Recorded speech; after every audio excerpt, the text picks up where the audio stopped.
Finisce qui. Torino 2, Inter 2, e l'Inter viene rimontata dopo il doppio vantaggio con Thuram e Bissac, pareggiano Simeone e Vlasic con anche un po' di brivido finale. Una partita dal clima un po' particolare, quella di oggi, con l'Inter che sembrava aver archiviato la gara e i ritmi si erano anche un po' afflosciati. Il Torino invece ci ha creduto, soprattutto con i cambi ha dato una nuova energia a questa partita che poi l'ha raddrizzata e ha rischiato anche di provare a vincerla poi alla fine, con l'Inter che diciamo in questa giornata in cui si è parlato molto più dell'extracampo che del campo, muove comunque un altro passettino verso lo scudetto, che era distante 4 punti aritmetici, adesso è distante 3 punti aritmetici, che potrebbe l'Inter voler conquistare nella prossima gara contro il Parma a San Siro. Ci sono ancora delle combinazioni molto complicate, ma ci sono, che potrebbero far vincere lo scudetto all'Inter aritmeticamente anche senza la partita contro il Parma di domenica prossima. Ma per il momento l'Inter muove un altro passettino in una partita in cui, Simo, che cosa ti resta? Ma ti dico la verità, mi resta l'amarezza della rimonta naturalmente, però per come è messa la classifica sarò criticato, ma va bene così. Cioè, alla fine fai un punto. Certo, era meglio farne 3, questo mi sembra chiaro e banale, però non è questo punto guadagnato invece che 3 che mi sposta troppo. So che adesso i più pessimisti stanno già immaginando una rimonta del Napoli. Mi sembra uno scenario fin troppo fantasioso. Certo, abbiamo fatto 2 errori veramente sciocchi, il primo di Zielinski che porta il gol dell'1-2 e il secondo di Carlos Augusto che porta il rigore. Io non mi sento di fare delle critiche clamorose, esagerate. La cosa che meno mi è piaciuta, e penso che ci saremmo arrivati, sono stati i cambi. Per me alcuni del tutto incomprensibili, del tutto. Infatti no, come dicevo in diretta, secondo me si spiegano alcuni cambi, alcune scelte solo con dei problemi fisici. Cioè l'Inter perde completamente il controllo del centrocampo dopo le sostituzioni del Torino. Voglio immaginare che Cianoglu può aver avuto qualche problemino e quindi è stato preservato, altrimenti ecco non si capisce. Ti aggiungo una cosa rispetto al discorso che fai tu, è che se commenti questa singola partita, quindi stiamo giudicando ora in questo momento la partita, ecco, in questa partita qui, sul 2-0 avanti l'Inter esce dalla gara, ho visto francamente molta disattenzione e molta mollezza in tanti calciatori sul 2-0 avanti, e quindi sulla singola partita è un atteggiamento che capisco che possa infiammare i tifosi. Giudicando però il contesto di questa gara, di come ci arrivi, del fatto che ormai sei lì ad un passo dallo scudetto, capisco che si stia anche un po' gestendo le energie, capisco che ci sia un po' di attenzione anche a varie cose, diversi giocatori che stanno anche tornando dagli infortuni, come Bissac che rientrava, come Darmian che abbiamo rivisto dopo tanto tempo, Dumfries che arrivava da questo problema al legamento, Cialanoglu che adesso sentiremo se parla Kivu che cosa ci dice.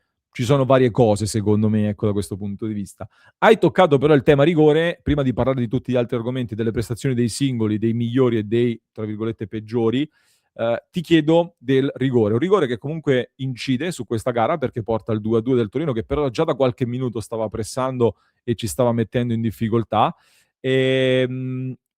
Raccontaci l'azione, Simo, e se secondo te è rigore oppure no. E Ma il è paragone arrivato con Pongracic, che fanno tanti, in tanti in chat fanno il paragone con Pongracic, se ce lo ricordi. Ma no, ma non c'entra assolutamente niente, cioè son 2 dinamiche completamente diverse. Certo, se mi definisci quello di Pongracic pallone inatteso, non può non essere quello di oggi, perché il cross dell'azione di Pongracic arrivava da molto lontano. Sì, c'era diciamo un duello di testa davanti, però non era a 1 centimetro, era un bel po' più avanti, quindi Pongracic in realtà aveva tutto il tempo di eventualmente di spostare la mano. Però proprio perché l'abbiano detto che era rigore, allora non possiamo dire che quello di oggi non lo è, secondo me. Cioè, se il punto di partenza è pallone inatteso, però al tempo dicevamo che quello non era un pallone inatteso, e secondo me infatti è così, quello poteva essere a rigore.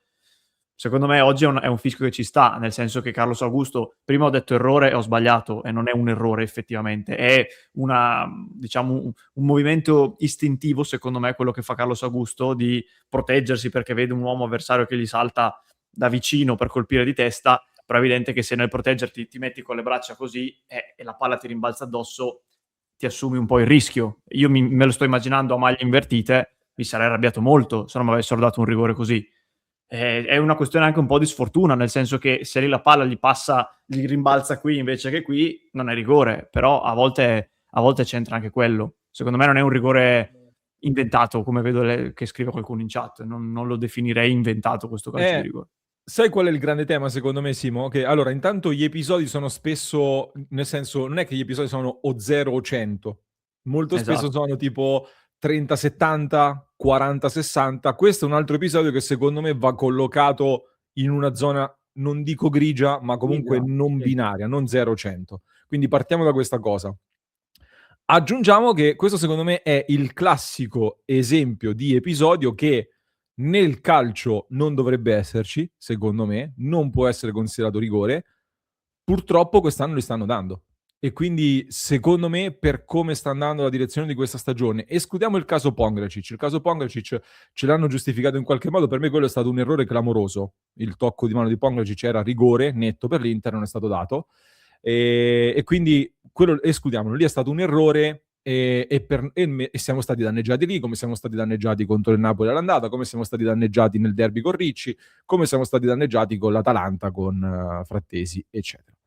E il tema, secondo me, è che questo tocco di mano così è rischioso, è una posizione larga ed è una situazione che in questa stagione di rigori così sono stati dati.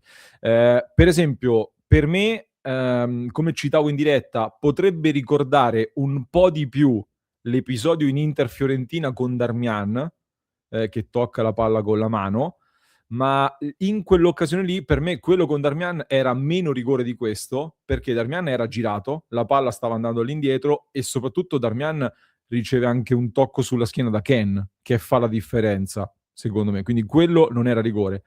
Questo qua, ragazzi, il pallone inaspettato non basta a giustificare il non dare un rigore. Questo per me è grigio tendente al fatto che se viene dato rigore, per me non è uno scandalo, francamente. Gli scandali sono stati altri. Volevo dire un'altra cosa. Ah, che però non mi convince la chiamata a voce dell'arbitro, e questo si torna sempre al tema del voler far parlare l'arbitro. L'arbitro che vuole parlare in pubblico e poi si creano questi problemi, perché l'arbitro, com'è che ha detto, posizione innaturale. No, non mi puoi giustificare la cosa con la posizione naturale, perché allora se mi dici che la posizione è naturale, allora ti dico no, non è rigore. Cioè, per me sei arrivato ad una decisione che può starci, ma se mi dici per la posizione diciamo innaturale della mano, non sono d'accordo. Vado un attimo a leggere delle super chat su questo tema, Simo, poi ti faccio ridire la tua.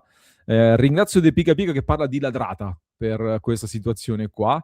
Mentre Daniel dice l'arbitro aveva il duello quando l'hanno chiamato, come a dire che ha esultato, ecco, mettiamola così. Daniel, grazie per la super chat un po' quasi censurabile. Jacopo, hanno tolto mani meno clamorose, che metro usiamo? Però fatemi un esempio, ragazzi, di situazioni più clamorose in cui il rigore non è stato dato.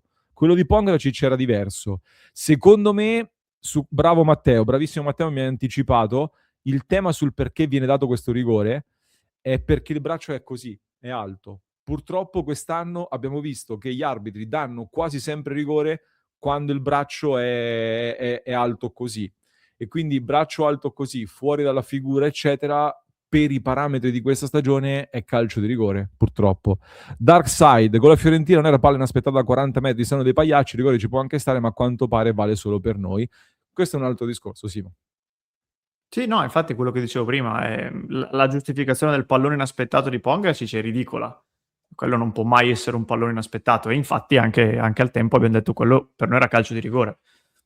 Secondo me questo è un rigore che ci può stare, ripeto, perché se io mi immagino a parti invertite un cross che arriva per Dumfries, il quale arriva, stacca di testa, non dico a botta sicura, però in zona pericolosa, e il difensore del Torino che con le braccia così glielo mura, tipo pallavolo, io mi incazzo se non mi danno un rigore così.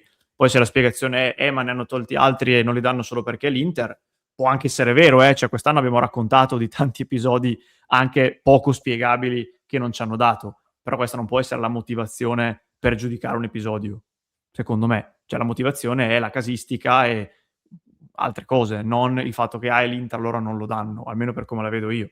Poi tra l'altro alcuni dicevano era talmente netto che i giocatori del Torino non hanno neanche protestato, e allora io potrei rispondere era talmente non netto che neanche i giocatori dell'Inter hanno protestato dopo la chiamata del VAR. Lo stesso Carlos Augusto, tu stesso dicevi il linguaggio del corpo subito dopo, Sì. era quello di uno che ha capito di aver fatto una roba non perfetta, e comunque non è uno scandalo, cioè è grigio, sono d'accordo con te, è più o meno nella zona grigia.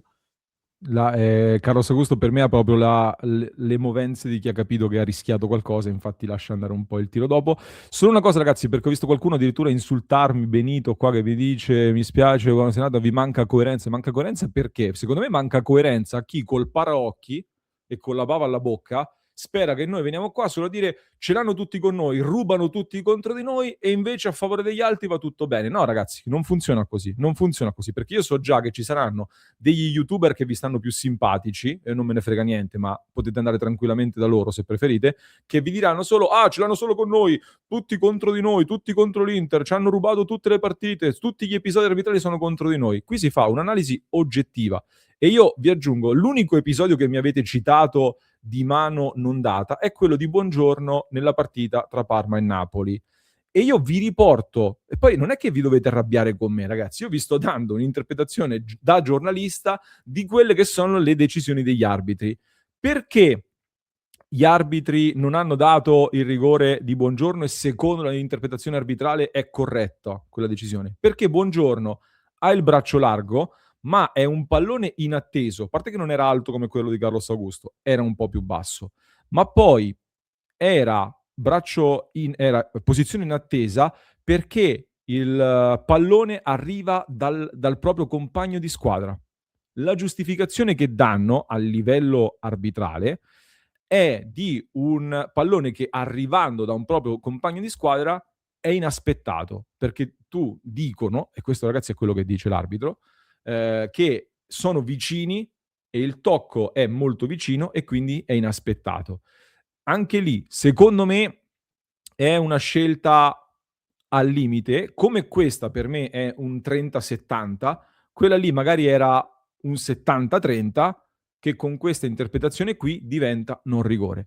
Poi ragazzi, voi siete liberissimi di interpretarla come volete. Per me questa è una situazione non totalmente chiara dove dare rigore, per come vengono dati i rigori quest'anno, purtroppo ci sta. La chiudo e la chiuderei qui. Per il Sì, resto, sì, Simo, sono migliori e d'accordo. peggiori?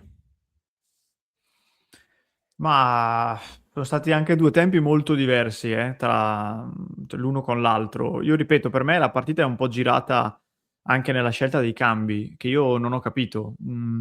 Se ragioniamo nell'ottica della volontà di far mettere minuti nelle gambe, di portare tutti in condizione in vista proprio di questo finale di stagione, è un conto. Se ragioniamo in termini di quello che serviva alla partita, io vedo Pio Esposito messo in campo in una gara dove l'Inter in attacco andava solo di transizione, palloni alle spalle della difesa, e fino a quel momento funzionava abbastanza anche con Bonnì, che non ha fatto la partita alla vita, però per caratteristiche cioè con questo modo di attaccare funziona molto di più, tant'è vero che Pio Esposito ha combinato niente, perché ha fatto un'enorme fatica, lui si metteva con la sua solita posizione col difensore alle spalle, ma il più delle volte la palla gli andava troppo lunga, gli sfilava via. Poi alla fine l'Inter passa a 4 con Dumfries e Diouf terzino sinistro, perché Bissek ha avuto un problema e mette Frattesi, che già di base, ormai abbiamo capito che Frattesi 95 volte su 100 quando entra non combina niente, e oggi idem. Però lì bastava mettere Acerbi, mettevi Akanji sulla destra e rimanevi col il tuo schema più logico. Cialanoglu non entra in campo, vabbè, lì magari ci può essere stata una volontà di gestirlo, per carità, però anche lì io a un certo punto l'avrei messo, soprattutto quando il Torino si è riavvicinato sull'1-2. Insomma, una serie di scelte che non mi hanno convinto particolarmente in una partita che, ripeto, secondo me non dovrebbe comunque farci fare drammi, perché siamo a una vittoria dallo scudetto. Cioè, adesso tutto bene. Mancano 4 giornate, siamo a più 10. Non so, se vogliamo ribaltare tutto anche a questo punto, allora andiamo a tifare il Paris Saint-Germain in Ligue 1, che più o meno è forse l'unica squadra che ha la potenzialità di vincerle tutte e vincerle lo scudetto in questa maniera qui. Però, vabbè. No, ma dai, ma si è capito che era un po' clima da fine stagione, clima un po' così. Io non vorrei pensar male, però lo do come commento che sta facendo qualcuno che l'Inter si è un po' aggiustata anche per festeggiare in casa contro il Parma, perché così lo scenario di uno scudetto che arriva senza scendere in campo è più complicato. Io a livello di singoli mi è piaciuto Barella perché è stato veramente ovunque, da ormai più di un mese sta facendo, ha avuto una crescita enorme Barella, che per me è sempre stato importantissimo in questa stagione. Thuram mi ha dato ottimi segnali, Sucic di nuovo mi è piaciuto ma poi un pochino si è spento e alla lunga ci stava a cambiarlo. Questi un po' i migliori. Mi preoccupa un pochino Carlos Augusto invece, che da quando si è cominciato a parlare tanto del contratto eccetera, a livello di prestazione lo vedo un pochino più indietro, soprattutto da terzo lì a sinistra. C'è una testa un po' leggera adesso in tanti giocatori dell'Inter, speriamo che il pubblico di casa la prossima settimana possa darci quella spinta in più per andare a chiuderlo questo obiettivo. Nel frattempo comunque 80 gol tondi tondi raggiunti in questa Serie A, con l'Inter che continua a macinare reti, Di Marco che raggiunge il record dei 18 assist in Serie A, mai nessun altro c'era riuscito. Thuram che a livello di contribuzione gol dovrebbe aver raggiunto Lautaro Martinez, quindi tanti numeri positivi di questa partita. E adesso andiamo a prenderci questo scudetto. Di tutto il resto poi ne parliamo a parte in altre clip, in altri contenuti. Vi aspettiamo nel club www.passioninter.club, mi raccomando, se non l'avete ancora fatto, e poi come ogni lunedì ci sentiamo alle 22 nel club di Passione Inter.